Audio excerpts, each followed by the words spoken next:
والحمد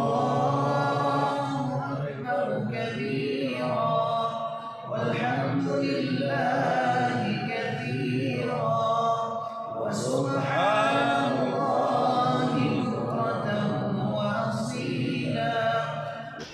अस्सलामु अलैकुम सामीन। 29 रमज़ानुल मुबारक और 30 मार्च है। ख़बर का उन्वान है आलम इस्लाम में चूँकि आज यकुम शव्वालुल मुकर्रम है, इसलिए वहाँ आज ईद उल फित्र का त्यौहार मनाया जा रहा है। सऊदी अरब है, कतर है, दोहा है, दुबई है, इन तमाम ममालिक और शहरों में यानी बलाद इस्लामिया में ईद उल फित्र का त्यौहार शुरू हो गया है। इस वक्त हमारे साथ कतर से शेख अमीर आलम कासमी राब्ते में हैं। कतर में ये त्यौहार किस तरह मनाया जाता है उसकी चंद झलकियाँ पेश खिदमत हैं।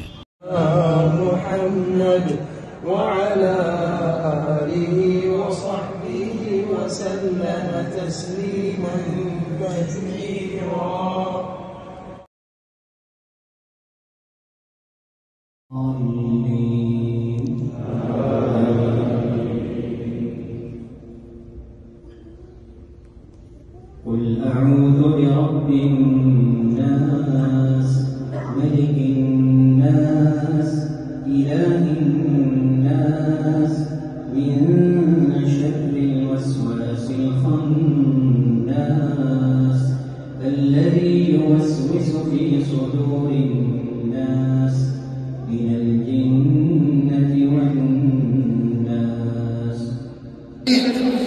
نذكر أنفسنا وإياكم بعد التذكير باستبقاء الأعمال الصالحة بأن نخرج زكاة الفطر لمن لم يخرج زكاة الفطر، كذلك بتذكر إخواننا أن لنا إخوانا في هذا اليوم الذي هو يوم فرح يقاسون العذاب، يقاسون الجوع، يقاسون المصائب.